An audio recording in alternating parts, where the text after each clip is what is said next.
Fanda na ngwende na yo pona seko umela mosantu bongo biso toso pa masanjoli na makolo na oya yo nzambe umela kapona seko.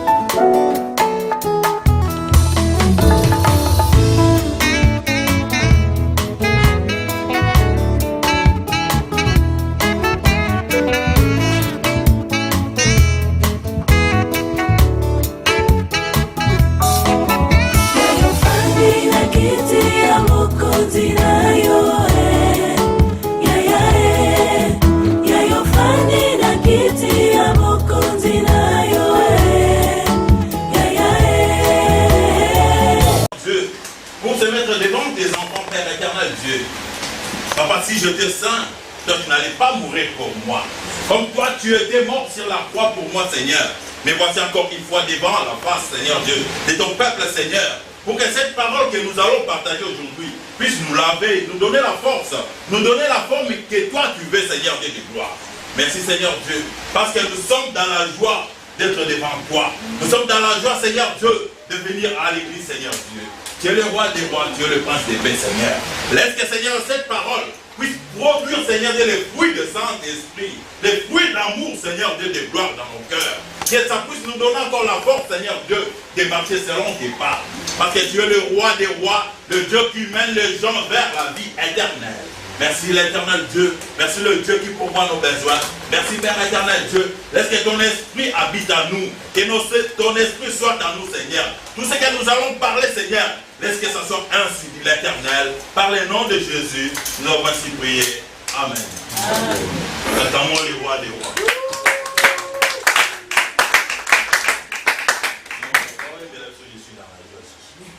Les amis, vous avez tout mis dans Jésus dans la joie.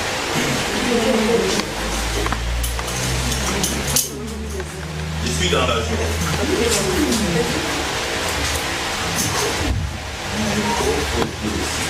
Et tu donnes un moment pour Alléluia. Est-ce que tu peux expliquer ma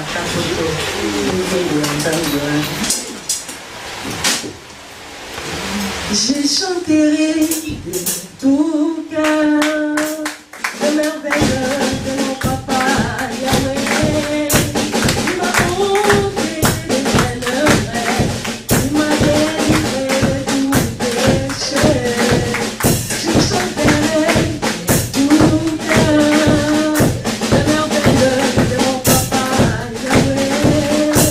Il m'a ôté les ténèbres, il m'a délivré de tout péché. Oh mon papa est fidèle, tu ne m'as pas donné jamais. Je veux bien après, à Yahweh m'a libéré. Oh mon papa est fidèle, tu ne m'as pas donné jamais. Je veux bien après, à Yahweh m'a libéré. Je mets ton papa est fidèle. Alléluia. Tu ne m'as pas donné jamais. Je veux bien après, à Yahweh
là t'a libéré. Amen. Si tu étais venu ici lié, je t'informe que le Dieu là t'a libéré.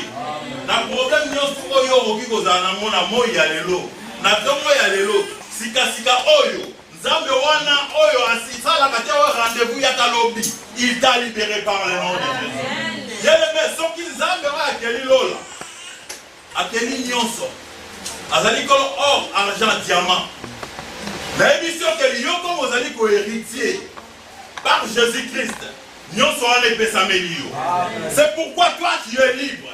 Tu es libre de faire chaque mouvement. Tu es libre parce que le Dieu là, il t'aime bien aimé. Parce que vous allez parmi oh Nzambe a choisi, vous allez race rare. Bien aimé, ça dans la boki koloba. Il y a mais ce qui est colonne a libéré yo. Il y a ce qui a péché aux bénédictions. A déclenché bénédiction et ça a blocage à ta côté. Il y a moi on a bien aimé. Dans un instant, quand on a moi David a l'objet, je suis dans la joie. Quand on me dit allons dans la maison de l'Éternel. Bien aimé, yo paye. Dans un instant, quand on te dit viens à l'église. Dans un instant, quand tu invites quelqu'un, il vient à l'église. Parce qu'il y a un ensemble et puis sur la psaume 84. Madame vaut mieux un jour dans les parvis. Mais Mahaming 1000 ans ailleurs, bien aimé. Mahaming Kozala Libanda. Et c'est mon oya Zali la parvis. Attends un jour. Bien aimé, un jour pour toi, ça peut déclencher la bénédiction. Un jour pour toi, ça fait déclencher le miracle. Un jour seulement de dire oui, j'accepte Seigneur Jésus-Christ comme Christ qui est sauveur. Bien aimé, ça peut déclencher beaucoup de bonnes choses dans ta vie. Moukana Ephésiens 5 et Ephésiens 5, 14 et Mawana oya za kolala. Mawana oya za kolala. Malheur à celui qui dort, bien aimé. Bien aimé, si toi tu dors, si ton esprit dort, bien aimé, c'est une catastrophe. En réalité, dans l'homme, c'est l'esprit. Ce que vous allez kolala. Bien aimé, tant qu'il y a un muka, pose en possession à bénédiction na yo. Quand est-ce que tu vas te réveiller pour avoir vraiment la possibilité de saisir ta bénédiction? Dieu t'a créé pour être bien. Dieu a arrangé beaucoup de bonnes choses pour toi, pour que tu sois béni. Bénédiction na yo, bien aimé. Il n'y a pas quelqu'un d'autre qui va saisir ta bénédiction. Et si et seulement si tu es parmi les races rares, le race des vainqueurs, race de la vérité, race de Jésus-Christ, race intouchable. Aujourd'hui, nous allons parler sur la bénédiction. Bien, nous sommes censés être bénis. Peu importe la place, le milieu, tu es censé être béni. Bien aimé. Les rois des rois, et puis si tu es vraiment assuré que non, tu es un enfant des rois des rois. Je n'ai jamais vu, quand j'étais étudiant, quand on partait chez Mobutu, on ne rentrait pas comme ça. On nous donnait toujours de l'argent, malgré Mobutu n'a pas de salle. Et toi, et moi qui suis ici, tu allé la Kati Yanda Koya Papa. Je suis sûr que tu as quitté. Ce qui n'est pas beaucoup, tu te bats dans un bon. Et pourquoi il n'y a pas un Zambé? Il n'y a pas un bon. Pour la nuit, tu as un bon. Bien aimé, tu es censé d'être béni. Cause à la distraité. Parce que la bénédiction voltige. La bénédiction est là. Si toi tu es distrait, la bénédiction va te fuir. Bien aimé. Et ça dit que c'est Singata. Mutuna tournaye. Mais on va place ni oyo telemi. Tant que yo voyez si quand on tourne la bénédiction si elle dit, il faut encore attendre.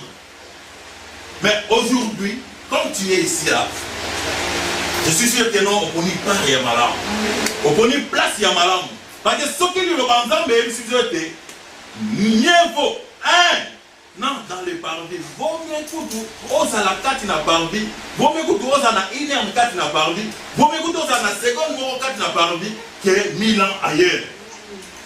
Ailleurs là, c'est là où il y a des désordres. C'est là où il y a des posa mokili. C'est là où il y a des choses là qu'on ne peut même pas citer. Nzambe na biso azwa lokumu bien aimé. Nzambe na biso azali maram. S'il est le roi des rois, toi tu es prince. Je n'ai jamais vu un prince qui manque quelque chose comme une voiture, comme un habit, comme quelque chose. Bazar n'a pas besoin de sous. Mais bien palpable. Bazar n'a pas besoin de bien aimé, nous qui sommes en Christ, nous qui sommes ici en église, nous voulons toujours parler des choses spirituelles. C'est très bien. Mais soyons sûrs que des fois, il faut aussi parler des choses qui sont matérielles. Parce que si les gens qui n'acceptent pas Jésus-Christ comme Christ est sauveur, ils sont bénis. Pourquoi pas bisoper toute la possession et bénédiction pas tant que bisoper dans ma combo? Parce que nous sommes allés à biso. L'homme ne vit pas du pain, mais de toutes paroles qui sortent de la bouche de l'Éternel. Le pain, c'est le matériel. Parole, ce sont les esprits, les choses spirituelles. Donc, il faut vivre aussi avoir le pain pour aussi accepter d'avoir les choses spirituelles. Amen. Ok, bon. Il y a un savoir, il y a un bon.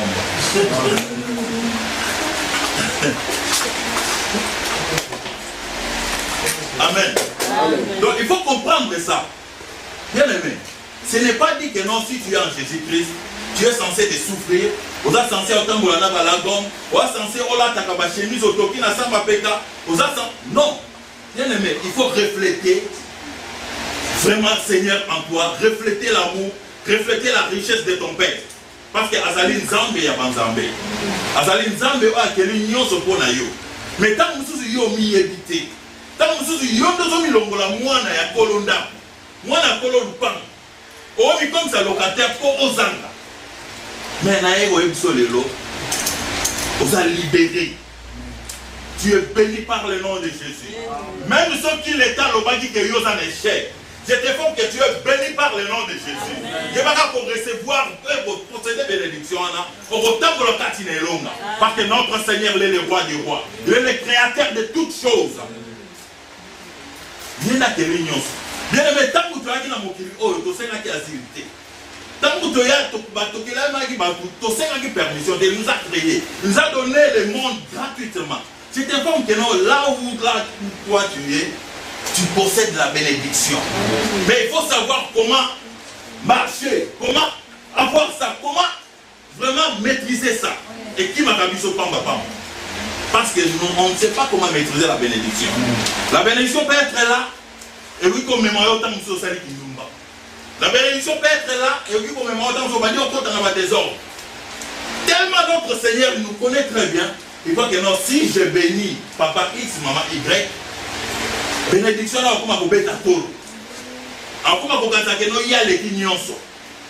Yango na zela na ta oya malamu.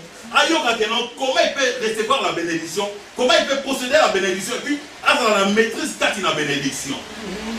Bien aimé, quand on a la maîtrise, on a béni, mais on a la maîtrise. Et ça lui net moi donc. Et ça lui net moi donc. Parce que toi, tu peux avoir, quand moi Mercedes à Pamba au Sombi. Donc, aux yeux donc, vous fantardisme, même dans la place, c'est un gars qui est tout le monde. Bon, non, tu as une voiture Mercedes, tu as une Jaguar, tu as une voiture qui coûte vraiment cher. Et nous autres, autour dans ma voiture à deuxième main. Qu'est-ce que nous avons? Où est-ce que nous avons parti? Bien aimé, nous sommes bénis. Comme tu es là, ta présence c'est la bénédiction. Bien aimé, même celui qui dit que non, ne fils que côté les présences c'est la bénédiction. Amen. Il faut que la présence c'est la bénédiction. La bénédiction, il faut savoir comment lire la bénédiction, marcher avec la bénédiction, saisir la bénédiction, posséder la bénédiction. Amen. Notre Dieu il est bon. Ouvrons nos Bibles. Dans le livre de Genèse 12, nous allons lire 2 à 3.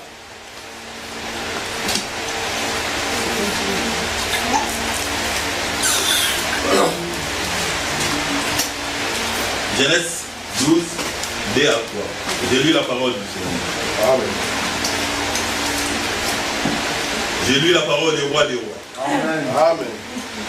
J'ai lu la parole de la vérité. Amen. J'ai lu la parole des saints. Amen. J'ai lu la parole qui ouvre les portes de la bénédiction. J'ai lu la parole de celui qui nous a créé à son image. Amen. Je ferai de toi une grande nation et je te bénirai. Je rendrai ton nom grand. Deviens donc une source de bénédiction. Je bénirai ceux qui te bénissent, ceux qui te béniront. Je maudirai celui qui te maudira. Toutes les familles de la terre seront bénies en toi. Amen.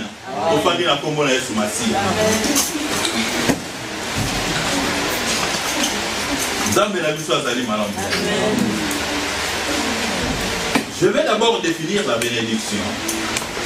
La bénédiction, c'est l'action de bénir.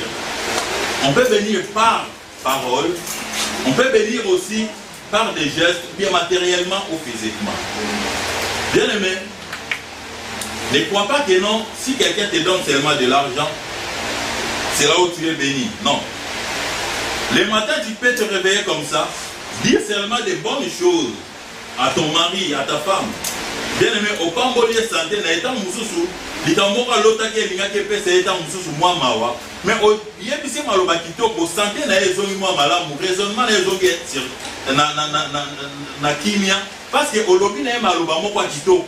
Donc au bénir étant mususu, danger moko elingaki epa na ye, catastrophe moko elingaki epa na ye, na kanda wala mukaki na mona bandoto sa na mais liloba na yo epesi kimia. Oki ko bénir mutu ta mususu.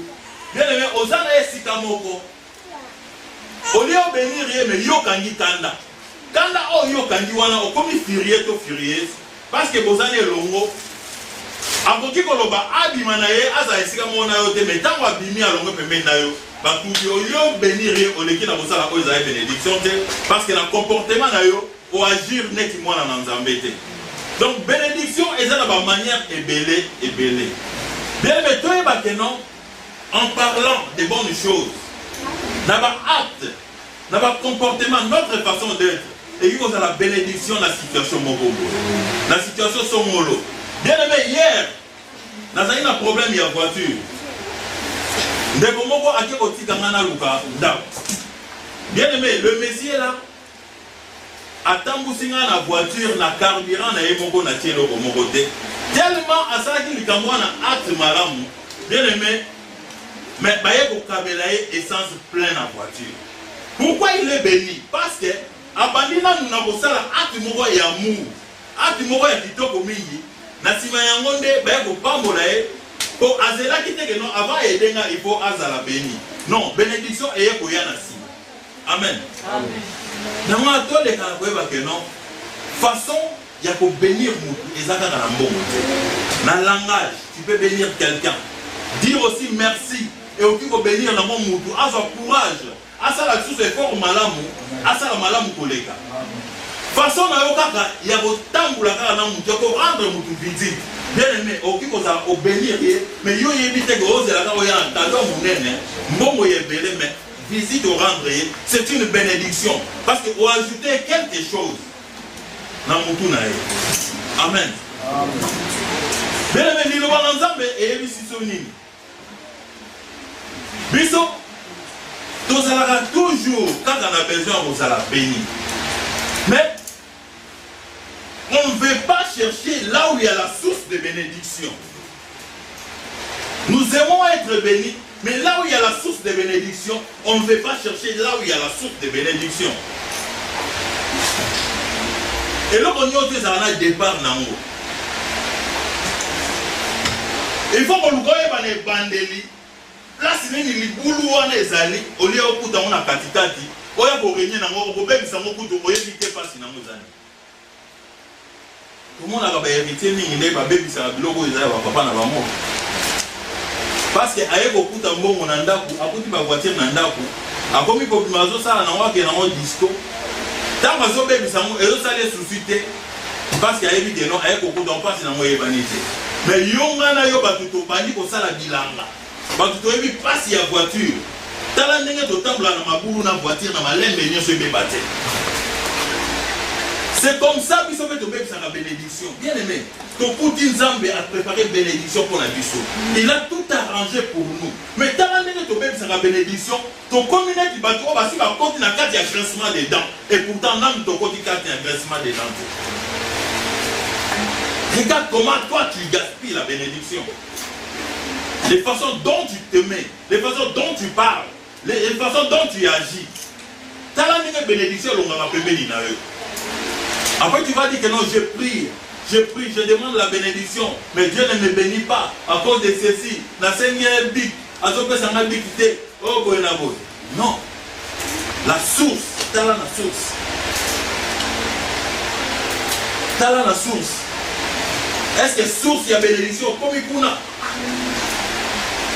Parce que Nzambe, quand il va te bénir, toi aussi, tu sois quelqu'un qui va bénir les autres. Vous avez source et la bénédiction pour la source. Mais aujourd'hui, ce n'est pas ça. Quand on était les enfants, on disait aux hommes, aujourd'hui, ce n'est pas ça. Est-ce que toi, tu veux être béni? Tu acceptes aussi que aux à la source, il y a bénédiction pour la source.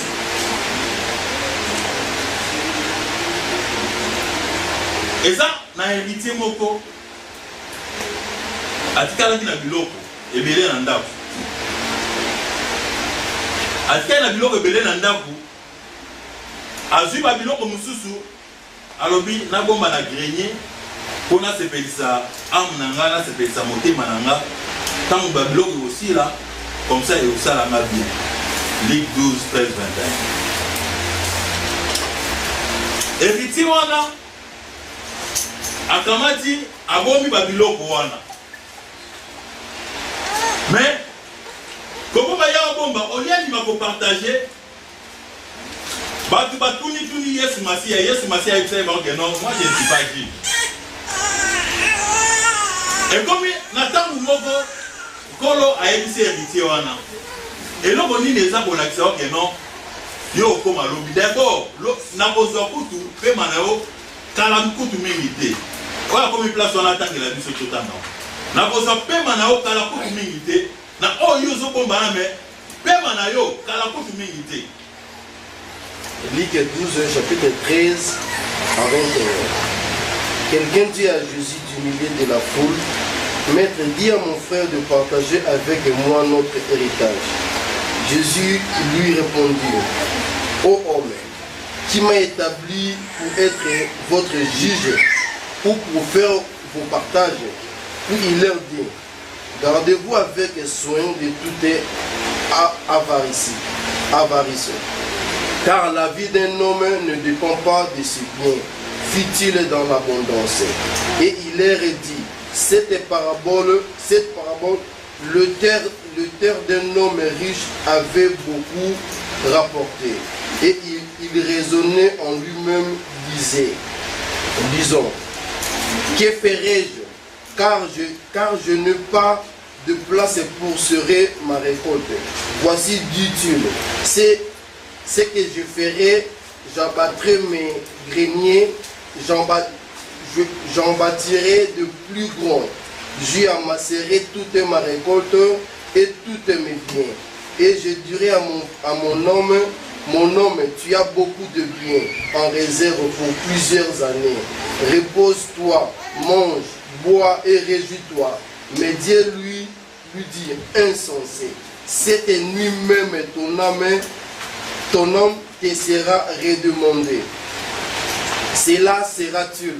Et il est ainsi de celui qui amasse des trésors pour lui-même et qui n'est pas riche pour Dieu. Amen. Amen. Bien-aimé, nous avons compris ce que notre bien-aimé a dit. Toi qui n'aimes pas être une source de bénédiction pour les autres, le Seigneur t'appelle insensé. Yo mutoza maboko makasi olingaka otikaka na bien na yo moko. Nkolo yo sabengi yo insensé. Yo mutozo lingaka ke non o prévoir lobi na yo. O prévoir na ba projet na yo ozotika bato bazo nyoka. Babengi yo insensé. Bien aimé, il faut aimer être La source de bénédiction, c'est pour les autres. La source de bénédiction, c'est quoi bien? Bien aimé, il faut avoir la foi d'abord. Il faut avoir la foi. Bien aimé, il faut savoir comment risquer avec Jésus-Christ. Si tu n'as pas la foi, tu ne sais pas comment risquer avec Jésus-Christ. Bien aimé, tu ne seras jamais béni. Tu ne seras pas béni. Pour être béni, il faut d'abord avoir la foi. Si tu as la foi que non, tu marches avec le Seigneur, que tout ce que moi je vais faire, tout ce que moi je vais demander, je vais recevoir ça par le nom de Jésus, et puis j'irai de l'avant par le nom de Jésus. C'est là, ça va se faire comme toi tu le veux. Mais ceux qui ont commis la temps où moko boye, ozali kosenga biloko, ozali kosala posa kosala eloko moko, yo moko ozali kokota doute. On dirait aux hommes du matin dans maloba nzambe, bien aimé, ozo commettre un péché moko, ozo boye ba moté. Ozo kosala péché moko, ozo boye ba moté, parce que olingo zonet nzambe aza moto na lokuta. Amen. Ozo lingo zonet nzambe na ba promesse na ye aza neti moto na lokuta. Quand la Bible nous dit que non, en réalité dans l'homme c'est l'esprit. Si tu as la foi, bien aimé, ce que tu penses pour faire, projet na yo, on a ça, bien aimé, associer Yesu Masia, associer Nzambe, tambola na ye, risquer na ye, et qu'on peut s'améliorer. Nathan moyen ko tambola na ye, risquer avec Jésus-Christ. Jésus-Christ, wana azali nani? Jésus-Christ azali le roi des rois. Oh, azali fumier, oh, bimisaka résurrection, azali bénédiction. Oh, n'importe qui a voulu qu'on s'y mette en moté. Ma belle écoute pour qu'on s'y mette en moté. La bénédiction qu'on a en Jésus-Christ, il n'y aura personne qui va nous le donner. Cette bénédiction-là. C'est seulement Jésus-Christ qui en a comme secret. Oh, bénir Bisso. Oh, mon qu'il pour bénir Bisso. Bien aimé, au royaume, c'est un que non, ma pagane. Et pas ça béni. Bisso, pas en ensemble. Peut-être béni. Mais au web, c'est là que non. Mais bénédiction, papa, mon parent, ceux qui ont béni, il y a besoin de mon anague, non, il y a besoin de guinda. Ouais, il faut tant que ça en a limite. Pourquoi? Bien aimé, nous qui sommes en Jésus-Christ, tout ça, là, on a pas réserve. Dans la banque, on a dit, bon, on a un zélanganga. À respecter à la lettre condition où il va pécher payanga. Talanga na yo ba o doit en Jésus-Christ. Ba condition où toza na mona possession la Bible na maloba na Nzambe, bien aimé et ça la moi pas si poto tia mona misala à 100%. Pourquoi? Parce que tamoko tout le monde a neti maloba na Nzambe on dirait zo umela. On dirait zo komate, on dirait zo ya no kité. Tout le monde a dit Nzambe azoko sabiso. Parce que zo umela te to linga sama na volonté na biso. Et pourtant nyon c'est ça na volonté en Nzambe. Nzambe ndi azali kolo calcul. Calcul ezali domaine yanza yenda yebi. Tamba tcheke na mokili akatile ke non na saison na leo na tinda ye. Ayeba ke place a tindio. Yo ozali na capacité à kozwa nyonso mais yé aza na nzela wa lakisa ya malamu nzela wa lakisa yo eza nzela toujours ya bénédiction comme ayebi que non toi comme tu es là oza na bandeko oza ba voisin oza na baninga yo faut la béni pour bango pe bazala béni okomona tango yo kozala béni bien aimé tu ne vas pas vraiment forcer les autres vont aussi te bénir. Amen. Les autres vont se bénir. Et ça, la mandenge wana. Ceux qui ont forcé, ceux qui ont numéro dans la source de la bénédiction, ceux qui ont numéro risqué avec Jésus-Christ, bien aimé, tu ne vas plus forcer après un temps. Au moins la bénédiction de Oilanda Kayonasi. Tout le monde a vraiment ceux qui ont forcé à salir en entreprise. Tout le monde a vraiment ceux qui ont révélé la misala. Après un temps, on peut comme un moutou, on peut faire des sigamoko, bah ouvrier ne va comme un bossa là, on va bénir yo.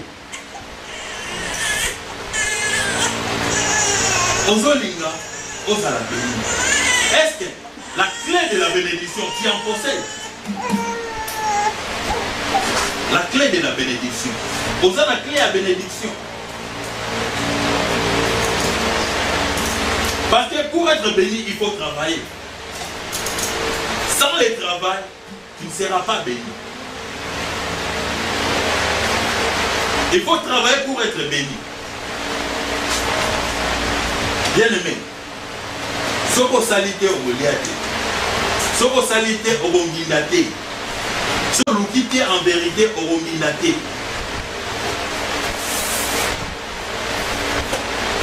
Ce qui peut Ngindi à l'Okuta, il y a un nom aux un échec grave.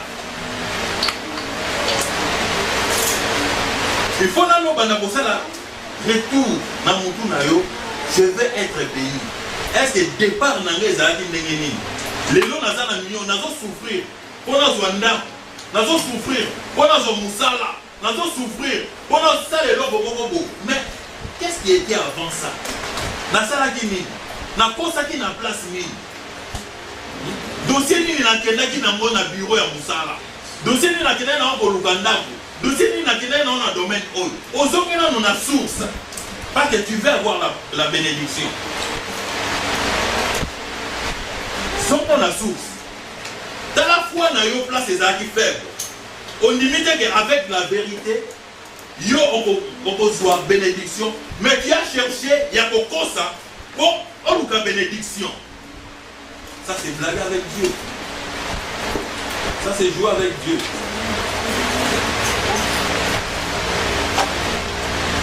Ça, c'est la ligne du sommet.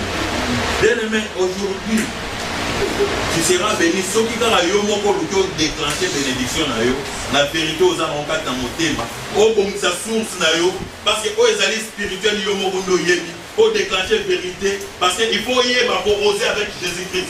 Au lieu d'oser avec Jésus-Christ, c'est un mensonge.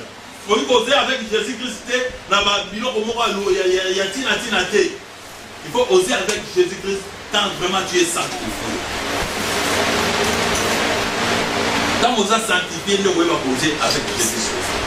Bien aimé, avec Jésus-Christ, vous êtes censé aussi la garde exploit. Vous allez censé aussi la garde exploit. Avec Jésus-Christ, bien aimé, vous êtes censé vous allez la garde moutou, vous allez moutir la tête. Et vous allez mal au papa, mais vous allez mal mais il y a des gens qui ont simba yango.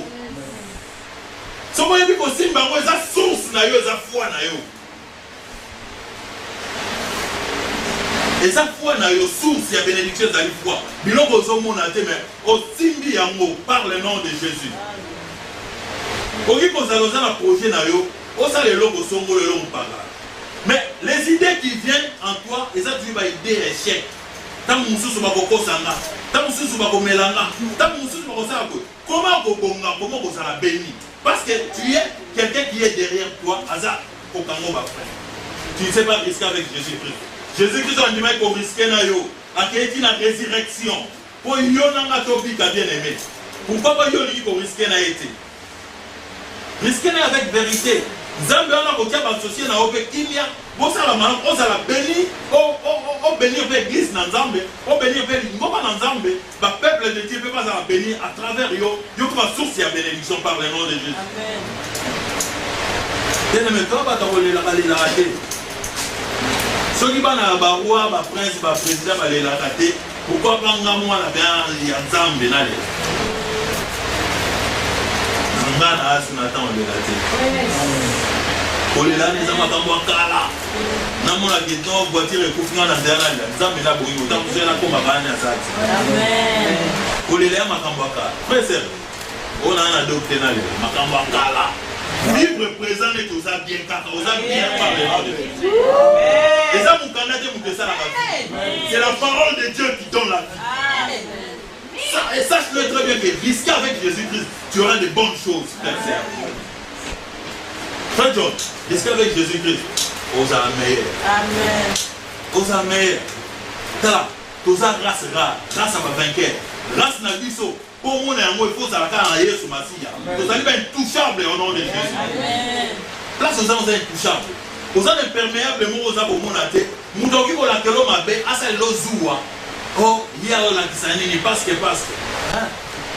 Et puis, bien aimé, si tu es béni, vous êtes béni. N'a béni. Oh, n'a béni. Maloba, ils ont la force. Maloba, ils ont la force. Ce qu'on a, ils ont qui m'appelle. Vous allez béni, n'a béni. Au pesa mboso na mote. Yo ku doit ga béni wa mote. Na mote. Ya lo bi osala. Il faut Dieu moko za na foi. Tant vous en la foi, vous avez source de bénédiction. Et ça wapi. Spirituellement, tu es bien travaillé. Parce que aux alliés au la te baye sur to la muka. Ephésiens sur la muka. Ta ta wa bola la télé. Tola li mingi. Toleli leli mingi. Tangwa ne seleki. Bien aimé, imagine-toi que non, toi tu es intelligent, tu as tous les papiers. Aux gens ma camoufler surtout. Mais pour avoir les boulots, au comment on a d'abord au sein du bureau, on va communiquer avec Banzam. Donc on va communiquer sur la pression vous s'arrêter au zoaté. Aux hommes que non, il faut les là nous nzambe makasi. Au mitala la bien tant que pas naïe, il y a besoin de monter un salaire pour aller à l'action. Mais toi tu dépenses beaucoup pour avoir un au sein du bureau, commissaire belé. Tant que tu peux salir, c'est même sous le coup. Bien aimé, toi est ma source. Il y a ma source de bénédiction. Zambe on a interpellé, on a ma source de bénédiction. Où est la foi? Est-ce que vous avez un bon maintenant? Toi qui marches avec Jésus-Christ pour invoquer, pour appeler la bénédiction. Vous avez la foi que toi qui marches avec Jésus-Christ. Vous avez la foi que tu possèdes Jésus-Christ en toi. Vous avez la foi que non, tu as la vérité en toi pour avoir la bénédiction. Parce que la bénédiction est censée être pour l'andakayo. Ce qui est bonheur, ils sont censés être pour l'andakayo. La grâce est au l'andakayo. Donc, il collabore sur la droite. Et ça, il y a bonheur la grâce. Dieu m'a présence dans la bénédiction. Zambe, yes, ma sœur, il m'a dit que c'est la richesse. C'est pour moi qui est aux âmes. Ceux qui ont la richesse, par exemple, il y a un bonheur la grâce. L'amour a un chemin, la vérité. La vérité, c'est que notre temps pour la boue, au pambola. Pourquoi on va dans la bénédiction? On va être distrait. Vous avez l'âge. Tout comme il y a battu pour les Kanzambé. Tout ce qui a battu pour les Kanilobanzam. Bien aimé. Yesu Masiya, Arabi, Azali Mobali, il y a l'église. Job, pour Azala béni, et bon, on a dit maman naïe. Ayoga o ayoga ke pa papa na ye. Ayoga o ayoga ke pa papa na ye. Et puis ayebisa na mwana na ye, mwana ye aleka na ko exécuter ndeli pambole le kaki la kolanda ye. Bien-aimé, l'église c'est comme une femme. L'église te montre comment il faut être béni. Yo tam mususu ba doute eza koyela yo. Tam ba doute ezali koyela yo. L'église insiste. Il faut faire ceci, il faut faire cela pour être béni. Quand toi tu vas avoir la bénédiction, bien sûr, mais j'ose croire que non. On peut lire la source de la bénédiction dans la Église, ils allaient dire Rebecca, Madame ceux qui Job qui béni. Mokile mona qui était dans une bénédiction, ils ont préparé pour être, mais Dieu avait un secret derrière ça. Parce que sous sa bénédiction, ils ont non yoka. Et puis exécuté. Oh, bah, monsieur. Nous sommes mis en étosani. Bah, nous sommes kende koluka. Banyama, bah, poila banyama. Nini ya poila banyama. Tant que vous simba, vous avez mon année. Yondo zale zao. Aujourd'hui, il dit, moi, je ne peux les aliter parce que nous avons permis. Moi, je ne peux les aliter parce que tant que nous sommes venus à ma bête. Vas-y comme ça, ose avec Jésus-Christ. Fais quelque chose. Ça n'a pas de Jésus Massia.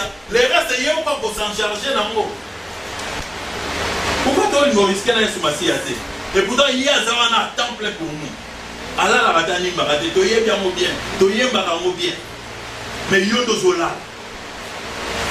Yondo zonim. Nous aimons être bénis, mais nous ne voulons même pas marcher dans la bénédiction, aller vers la bénédiction, pour qu'elle ne toque la bénédiction à la source. Foi na biso ezali limité. Ils n'ont pas de doute, ce blocage, il y a de doute, ils ont ébélé. Bien aimé, mais quand on ose avec Jésus-Christ, on ose avec la salle. Ce qui est que non, on a la machine à eau sur la bilamba.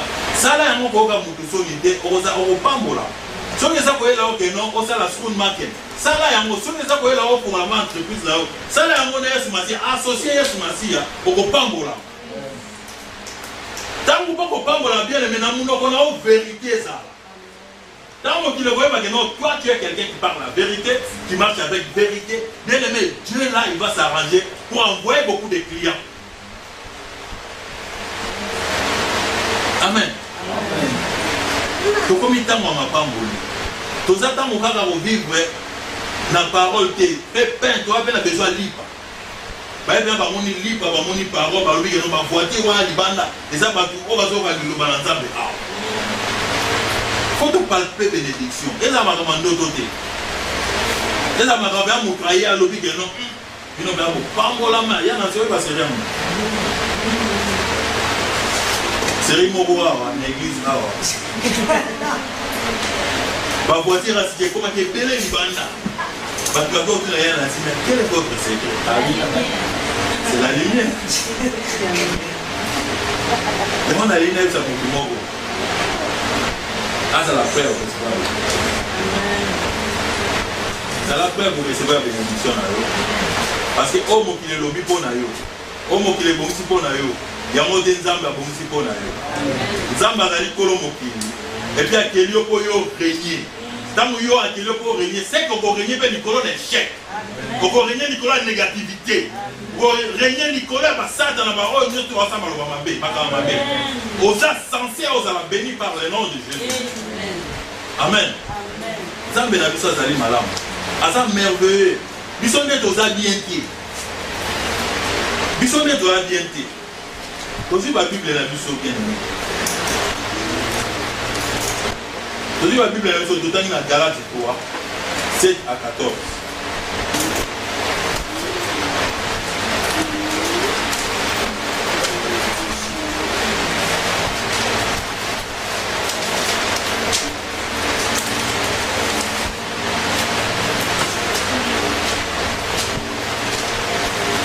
Bien. Galates 3, 7 à 14. Reconnaissez donc que ce sont ceux qui ont la foi qui sont fils d'Abraham. Aussi l'Écriture prévoyant que Dieu justifiera le païen par la foi, a d'avance d'annoncer cette bonne nouvelle à Abraham. Toutes les nations seront bénies en toi. De sorte que ceux qui croient sont bénis avec Abraham le croyant. Car tous ceux qui s'attachent aux œuvres de la loi sont sous la malédiction. Car il est écrit, maudit est quiconque n'observe pas tout ce qui est écrit dans le livre de la loi et ne le met pas en pratique. Et que nul ne soit justifié devant Dieu par la loi, cela est évident, puisqu'il dit, le juste vivra par la foi. Or la foi ne possède pas de la foi, mais il dit, celui qui mettra ces choses en pratique vivra par elle. Christ nous a rachetés de la malédiction de la loi, étant devenu malédiction pour nous, car il est écrit, maudit est quiconque est pendu au bois, afin que la bénédiction d'Abraham eut pour le païen son accomplissement en Jésus-Christ, et que nous ressuscitions par la foi par la foi l'esprit qui avait été promis.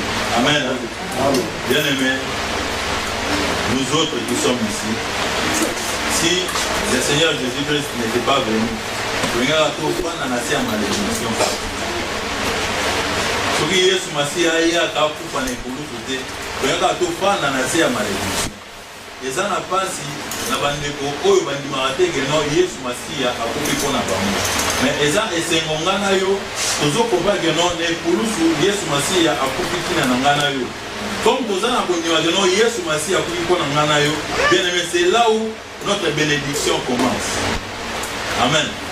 C'est là où notre bénédiction commence. Mawana yo, ce que vous avez dit, non, Yesu Masia, a eu pour la yo, a eu pour la boubi qui s'aille. Amen. Yo, au fin du kaka, on a pour contempler les 10 commandements. L'œuvre de la loi, ce sont les 10 commandements. Loi Oya Moïse. Oui, c'est bien. On a pour contrôler à la lettre, à la loupe. Les lots, Banaton, on a yibité, na bouki lokutate, na sali bosonité, na sali soginité. Les 10 commandements, surtout, on a pour c'est bien. Mais, malamu na yo mutu osa justifié par Jésus-Christ. Parce que si tu es justifié par Jésus-Christ, les 10 commandements là, on les gagne déjà parce qu'on doit tenter à ça la manger. Mais ce qu'on se contrôler parce qu'il y a des gens à ça mais la ganaïté. À quel année l'église. Mais mutu na amour mon côté on se dit à l'église tout ça. Moutouana azana bolingo moko et puis afinga kane mutute tongo etanya la mutu akene musala na ye azongi na ekimia na matanga azo participer azo contribuer donc ozaki eloko apesi yo transport amemi yo gratuitement donc amuta ba bonne action donc 10 commandements afinga kata yiba kate na 10 commandements donc okomona ye na faute moko te. Donc on a besoin de chrétien, au moins la table au bout. Moi mon thème m'avait au niveau mais bataja à moi bazali. Mais est-ce mon abisso ba oyo la justifié par Jésus-Christ. Bien mais si on la justifié par Jésus-Christ, na makila na Yesu, vous allez sauver. Na makila na Yesu, tu es béni. Na makila na Yesu, vous allez toujours vainqueur. Na business na on na makambo na onyo. Dans ma classe, dans le mariage, on sera toujours béni. Dans l'entreprise, on sera toujours béni. Dans le patron, on sera toujours béni. Dans le dossier, on sera béni. Parce que tu es justifié par Jésus-Christ. Dans le dossier, on se présenter dans le dossier, Jésus-Christ qui est mort déjà, ça va qui wana. À disposer, nous sommes pour nous. Nous sommes indifférés. Donc, c'est un peu c'est demander, on te donnera. Mais tu es baraté, tant que tu sais un dernier, il faut que tu doute et la cabine. Mais puis, tu doute et la cabine. Moukanda Jacques 1,5,7 et Bissoni. Yo Moutoza au 5 ensemble, mais doute et ceux là on a signé. Jacques 1,5,7 5 à 7 et Bissoni.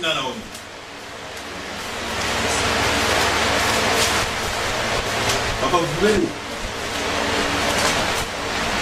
dire la parole de la Bible de Jean, chapitre 1, verset 5 à 7. Si quelqu'un d'entre vous manque de sagesse, la demande à Dieu. Il donne à tous simplement et sans reproche, et elle lui sera donnée.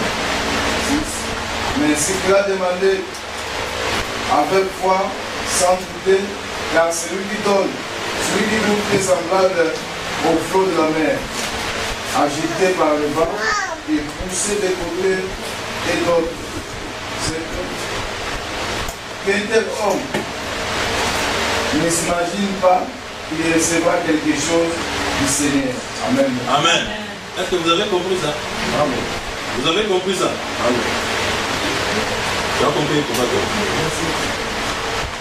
Si toi tu demandes quelque chose à Dieu, mais en quoi tu as encore quelques doutes, parce que moi, je suis ici imité. Donc vous pouvez répondre 7 seulement. Que tel homme ne s'imagine pas qu'il recevra quelque chose du Seigneur. Vous avez compris? Donc si tu as des doutes, n'espère même pas que non, toi tu seras béni. Si tu as des doutes que non, parce que Nasagi erreur oyo, est-ce que Nzamba limbisina na masumango? Donc doute voilà déjà, lui longola déjà na processus à bénédiction. Lui longola déjà na processus à bénédiction parce que yemoko lobi que non, c'est une pardon sincère na bolimbisa. Yemoko lobi que non, prière à l'ensemble à bassin des appartements bon odeur le. Mais toi, tu as demandé pardon. Donc prière n'a pas commis parfum bon odeur. Dieu il a écouté. Il attend le moment convenable pour te bénir. Mais yomoko ba doute yelio. Donc longola non ko idée la bénédiction là. Tu as vu là où on fait reculer la bénédiction. Parce que échec moko boyé, il fait reculer la bénédiction. Et pourtant, montre ensemble yote vous ni même calendrier de Dieu, ni même calcul ensemble yote vous mais tu fais reculer la bénédiction parce que tout tes alicats. Bien aimé, pourquoi tout ça? Pourquoi tu occupes aux doute? Mais nous voulons être bénis. Même si tu es béni, pourquoi toi tu ne veux même pas être la source de bénédiction pour les autres? Pour ta famille, même ma voisine, ma collègue, pourquoi nous sommes la source de bénédiction? Pourquoi ton esprit dort encore? Réveille-toi. Tu as les projets. Pourquoi tu hésites? Il faut risquer avec Jésus-Christ. Si tu risques avec Jésus-Christ, tu seras vainqueur. Soit projet dans haut, ça qui s'en a Yesu Masia. On va la vainqueur bien aimé. Soit tu vas servir un colo. Parce que si on va servir hier, en vérité, il va te payer. Si Dieu te paye, il n'y aura personne qui va te payer comme Dieu va te payer. Dieu t'a pas payer, bien aimé, ma droite à la bouche bée. On retire à mon aura au fond. Seul moyen de garder bénédiction à Bisso, c'est être sanctifié. Pour bien garder ta bénédiction, il faut être sanctifié.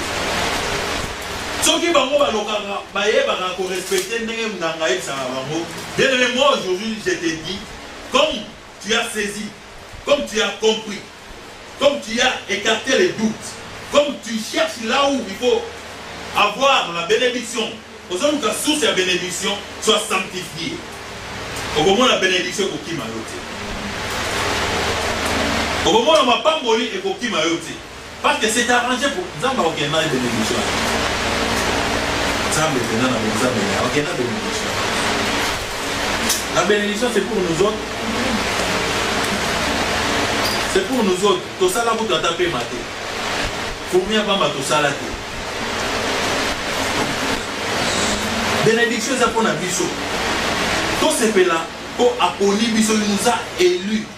Aponi biso tous à la bananaye. Andimi ko bimisa biso na mignolo na passe. Andimi ko kufa na ekulusu pour tous à la maudité. Pour tous à la béni. Alors bien on kufa na libendete na ekulusu. Pour ceux qui to kufa akufa na libaya te na nzete bien aimé. D'être musu to akala na kati ya malédiction. Mais il y a été, ce qui est endémique à sa malédiction, c'est pour que nous soyons payés. Ce qui Job, à tout le qui maman n'a que non, ce qui n'a salle que papa va maudire maté, c'est parce que maman est déjà secret. Bien aimé, c'est une bénédiction. Dieu nous a. Amen. Yeba nenga botambo, yeba nenga bosa elanzambe. Yebandenga bosolola zala la vérité longola doute esprit na yo ezala na foi moko positive kolala te lamuka tamo ebele nyola tamo ebele nyote lamuka yo mutolali ko échec les vocabulaire ensemble Ce qui est en Zambé, c'est le moment où c'est écarté. Des faits, il y a un dictionnaire en Zambé. Ce qui est pas en Zambé, mais quand Zambé est bien aimé. Naza sûr dans Zambé, on a la bonne là. Il est le Dieu des bonnes choses. Il est le Dieu des bonnes choses. Oh mon qui est lobby nangai. Yango de Nzambe wana lobby nangai. Banzela ngana za kotambola. Ba ange gardien ya disposa. Et kokani pas même na ba garde corps ya Obama. Il suffit à la fois que non, tu es bien gardé, bien protégé. Au tambola avec assurance. Bien aimé, on vous a béni. Na bureau nyo suyo ke de mokota. Ta bonheur na grâce et accompagnement au nom de Jésus aux bénédictions. Place nous tu au côté. Tu as comment dans Zambé, mais en vérité. La vérité. On a le couteau au Baïsa, Makala monte le droit. C'est le moment tant que Yango. Ce qui est le bas, oh, et si bien aimé. Tant que Yango, c'est un man en Zambé. Tant que Yango, c'est un man en Zambé. Parce qu'on a posé à Pambola. Tant que nous avons déjà béni. Nous avons 1 centimètre de bénédiction. Tant que nous avons une copie. Tant que nous avons une copie. Oh, nous avons une bénédiction. Parce que nous avons une bénédiction. Bien, mais Zambé a l'ingana pour les gagner. Pour être béni, il faut travailler. Est-ce que dans le service, nous sommes dans Zambé pendant 24 heures du temps? Parce qu'il y a d'autres personnes bénédiction. Pendant 24 heures, service, nous sommes dans Zambé. Ou bien, on a un peu de temps dans Zambé. On a un peu de temps dans Zambé. On a un peu de temps dans Zambé. On finit ça comme ensemble. Pendant 24 heures du temps, service mignon c'est là ensemble. Bah tu bonne moment dans cela lobby. Sous bonne bénédiction, on l'accepte que notre Dieu est bon pour être béni. Ou bien on fait des gars n'a pas souci. Angaye.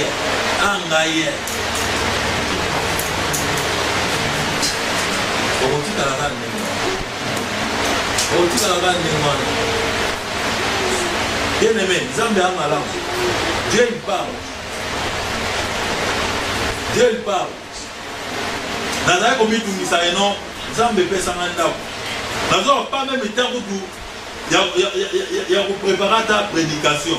Mais Dieu m'a parlé que non, occupe-toi de moi, les restes est dans mon coup. C'est pourquoi moi je vais vous dire aujourd'hui, vous occupez Zambé, ma Zambé. Les restes est pour s'en charger dans vous. Parce qu'il veut nous bénir. Il veut nous bénir. Amen.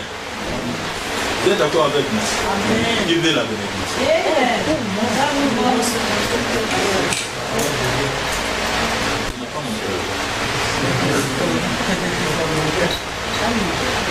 Bien, mais nous voulons la bénédiction.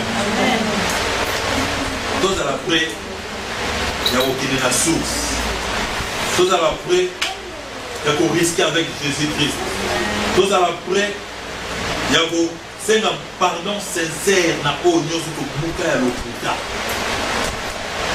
Pardon sincère. Tous à la près, il y a tant aussi qui pardon et il y a beaucoup na mutu que est-ce qu'il y a limbisinga. Parce que ton combat il no tant que la rabiso de tant que senga déjà et il y a le sous na mutu de moi on ça ko somu. Donc abandon ya pause. Amen. Dans la toi question non. Qui peut être béni? Comment être béni? Et puis comment garder la bénédiction? Bien, mais quand tu vas répondre ça, ceux qui répondent qui peut être béni, ceux qui sont à la yo, comment être béni? Dernier aux à la béni. Comment il faut garder bénédiction? Tant qu'on répond dans la question, c'est un Zambé, Atambola Nayo, peut Otambola Moto Likolo, na komo na Yesu Masila. Amen. Diganzambe apambola moko.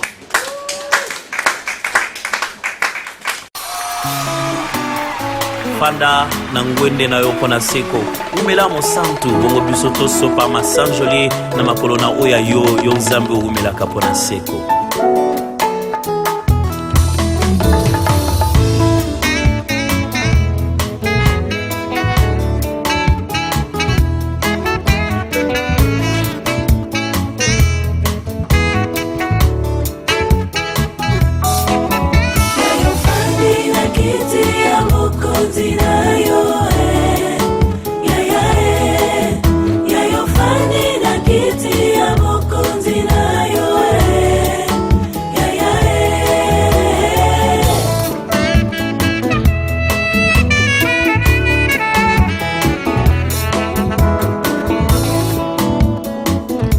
Yayo fanda poto pe Mateo, yayo fandi poto pe Mateo, Nkasio fandi poto kokisa nyonso.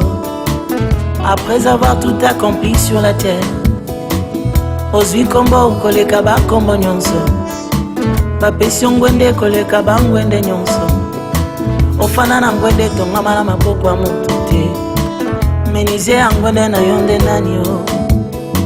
Nabotama nakuta yo nzambe na sena moi, nakoleka kotikala nzambe na sena moi.